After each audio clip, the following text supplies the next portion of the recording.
Lab 3 for 2211, and I am Jaden Watucky. So for part 1 of this lab, we will be finding the mass of a black hole. We are prompted to enter our Georgia Tech username into this code. So this may give you different answers for what I got, but I will be calculating based on what it gives me.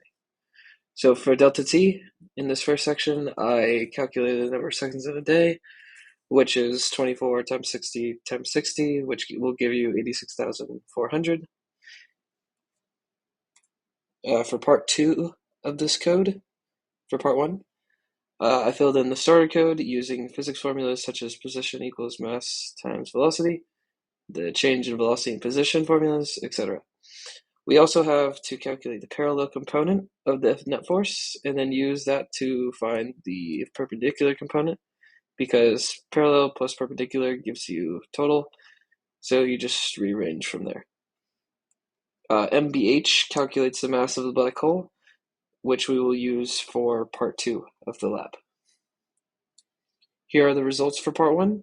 You can see that the object has orbited around the black hole, and we get our results with the net force being about 1.02 times 10 to the 29, parallel net force being 1.58 times 10 to the 28, the perpendicular portion being 1.01 times 10 to the 29, and the mass of the black hole being 1.98 times 10 to the 34, which is what we will be using for part 2.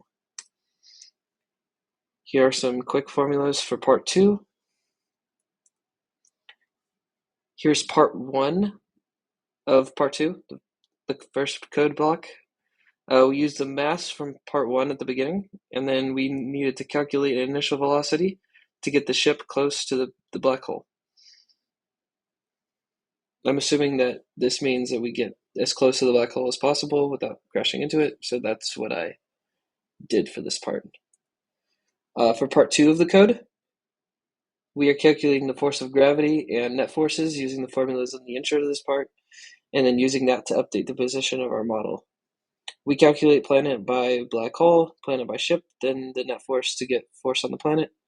Then we calculate ship by black hole, ship by planet to get net force on ship, and these are then used for the position.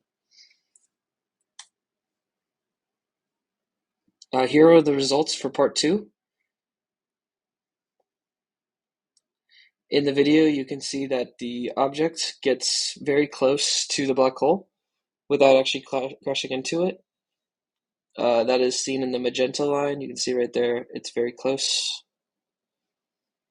But that is from our initial velocities. So analysis of this. From Newton's second law, the net force and its parallel and perpendicular components are different from the rate of change of momentum and its parallel and perpendicular components. But they're equivalent, but they're different in their calculations. So the net force components require mass of the black hole, while change of momentum components can be found from position, velocity, and momentum of an object through time. So if there was a what if where you had to orbit around the black hole following the blue line, I recalculated the initial velocities, and we got this model. And this is just through trial and error as well. All right, thank you.